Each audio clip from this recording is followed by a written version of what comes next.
Bonjour et bienvenue dans la vidéo d'aujourd'hui. Aujourd'hui on va attaquer mon bardage bois en PVC que je vais mettre contre mon mur de salle de bain. Je vous montre ça tout de suite. Exactement le même principe que mes toilettes. C'est-à-dire, ça c'est du bardage en PVC, c'est des lattes de PVC. Super pratique à poser, super pratique à découper, et je les colle, et je vais vous montrer, ça fait ce rendu, voilà. Donc l'idée c'est d'avoir quelque chose d'un peu similaire dans la salle de bain. Bon, les toilettes, j'aime pas trop le verre au fond, je pense que je vais y retravailler plus tard, mettre des pierres. Donc voilà le chantier, donc c'est ce genre de lattes en PVC, donc c'est des lattes à coller de base, elles ont un autocollant, il suffit d'enlever, voilà, la partie papier et c'est collant. Sauf que bon, moi j'ai fait un essai hein. C'est pas, ça tient pas. Faut pas espérer que le collant là il tienne. Donc en fin de compte, moi je les pose, mais je les colle quand même par dessus. Pour ça, j'ai acheté de la colle pour lame décorative en PVC, donc c'est vraiment de la colle exprès. Ça va super bien. Alors c'est de la marque Bostik, hein. Je sais pas s'il y a sûrement Patex ou d'autres marques qui font ça, mais celle-ci elle est bien. J'ai fait un essai dans mon garage. Et ça tient très bien, donc du coup j'utilise un petit rouleau en mousse et un petit manchon en mousse là, et je viens avec mon rouleau étaler ma colle, voilà, le long, comme ça me fait une pellicule bien fine, bien régulière. Donc voilà, l'idée c'est de panacher un peu les lames, parce que dans un même paquet, voilà, il y a des lames foncées, des lames un peu plus claires, des lames plus marron, des lames plus grises, donc l'idée c'est de panacher un peu tout ça, et j'ai commencé, voilà. Donc j'ai posé en fait les deux premiers rangs. C'est très très simple à poser, hein, vraiment. C'est même agréable à faire.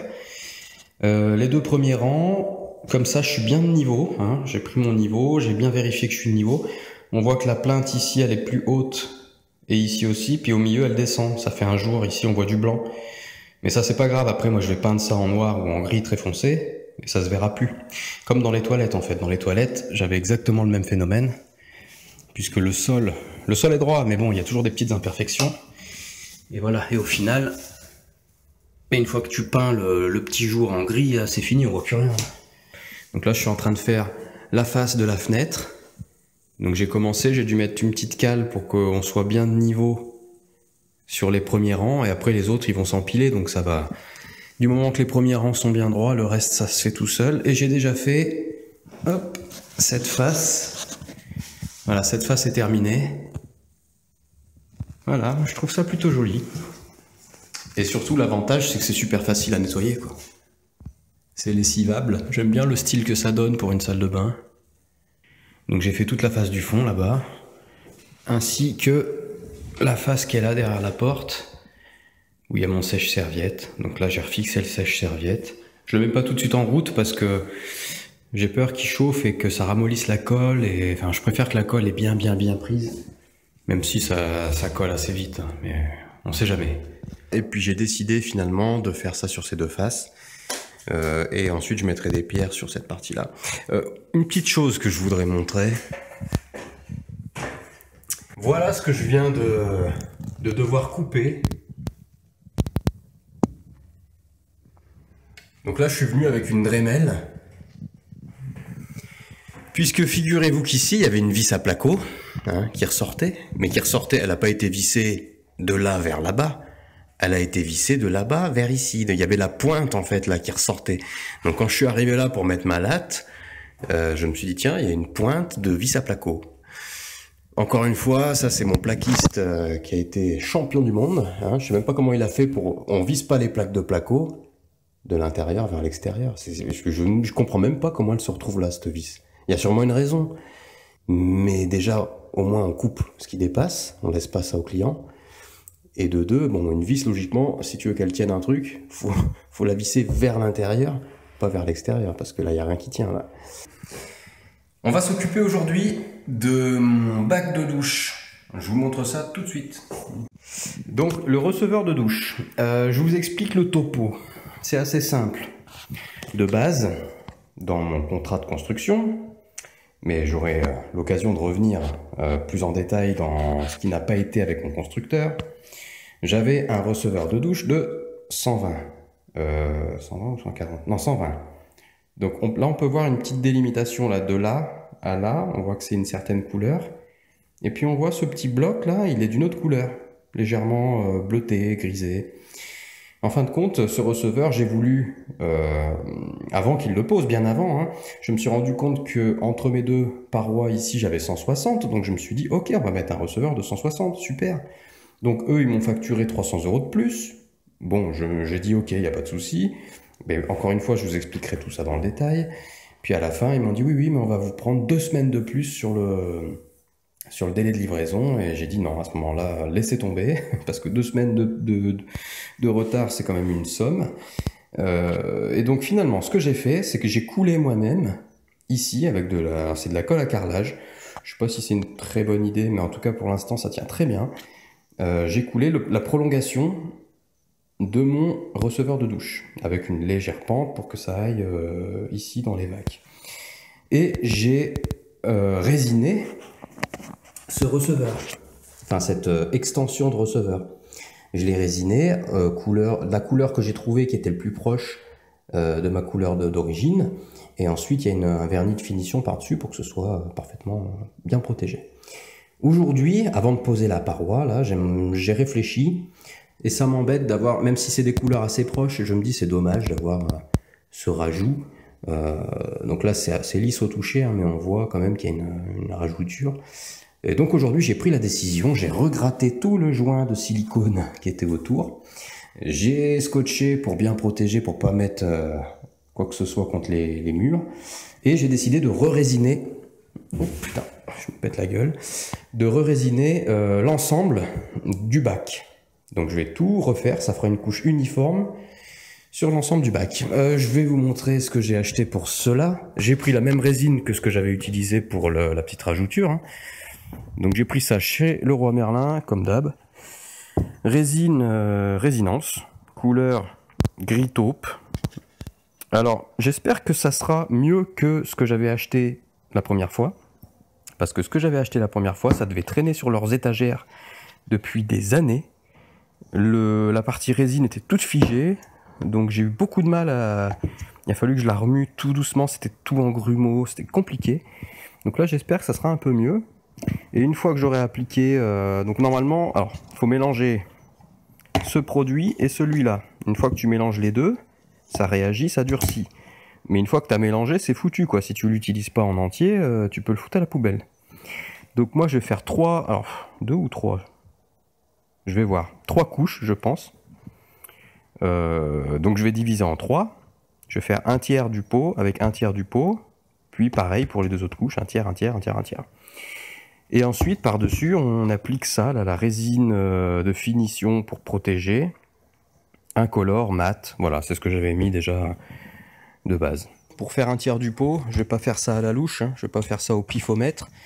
Là, c'est de la résine quand même, ça doit être assez précis, sinon la résine, elle va pas durcir ou elle va poisser, elle va jamais vraiment sécher. Donc j'ai sorti la petite balance de cuisine, mais elle a l'air de péter un câble.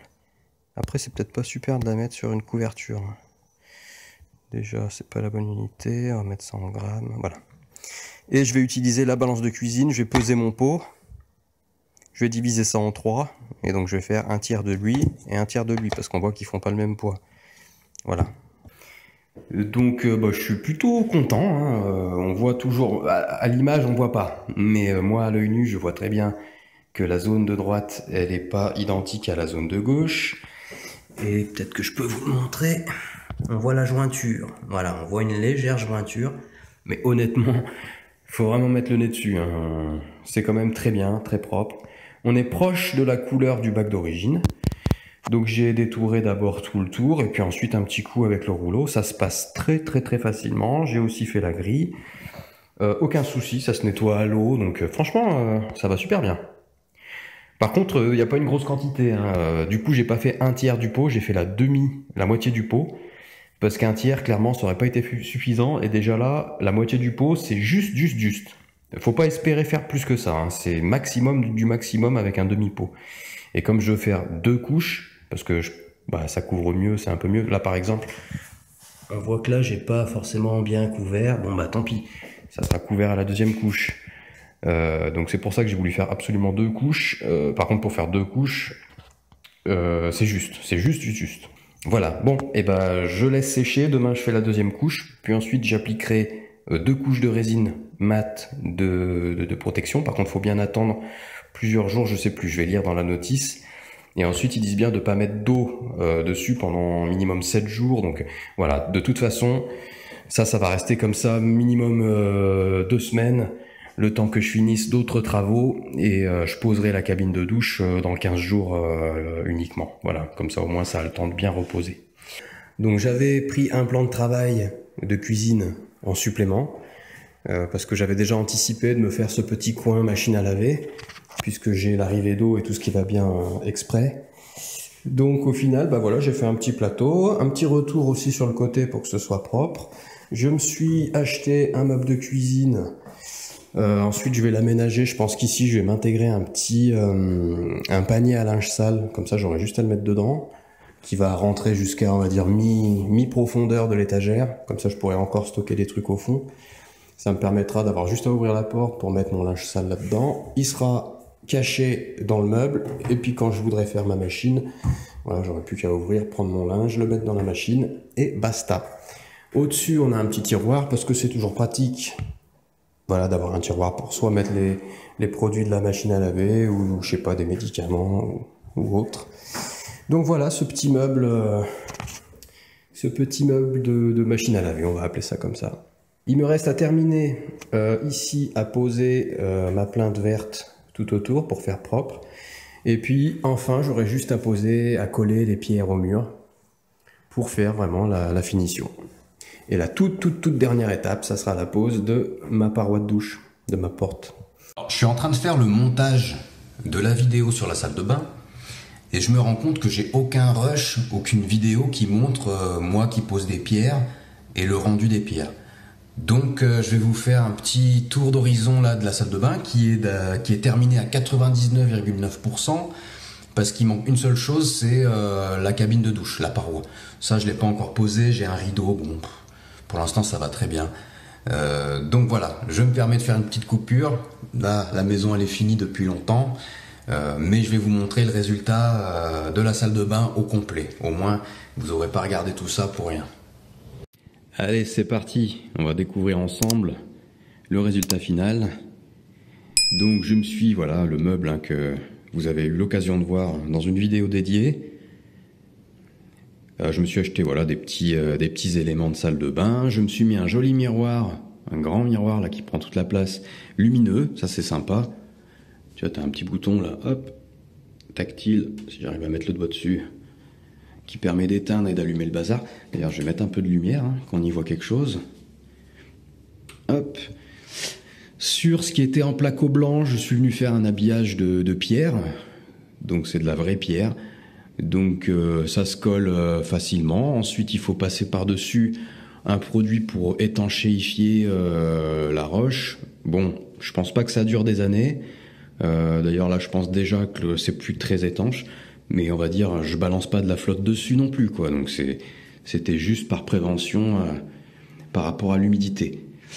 Voilà. Ensuite, j'ai mis voilà un petit porte-serviette. Bon, t'as 2-3 éléments poubelle, balance.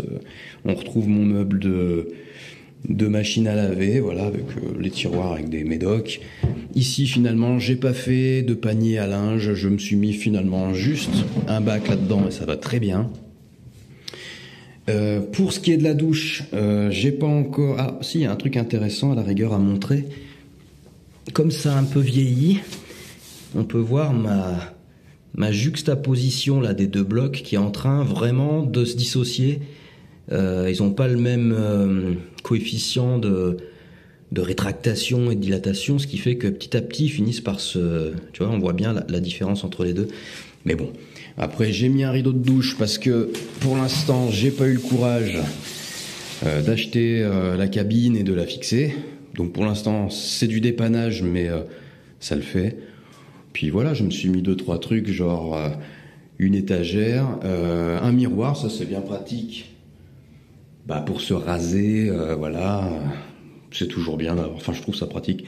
Ici on a le sèche-serviette, mais ça vous l'aviez déjà vu. Et voilà. Dans l'ensemble, c'est tout. Je vais vous refaire un petit plan d'ensemble.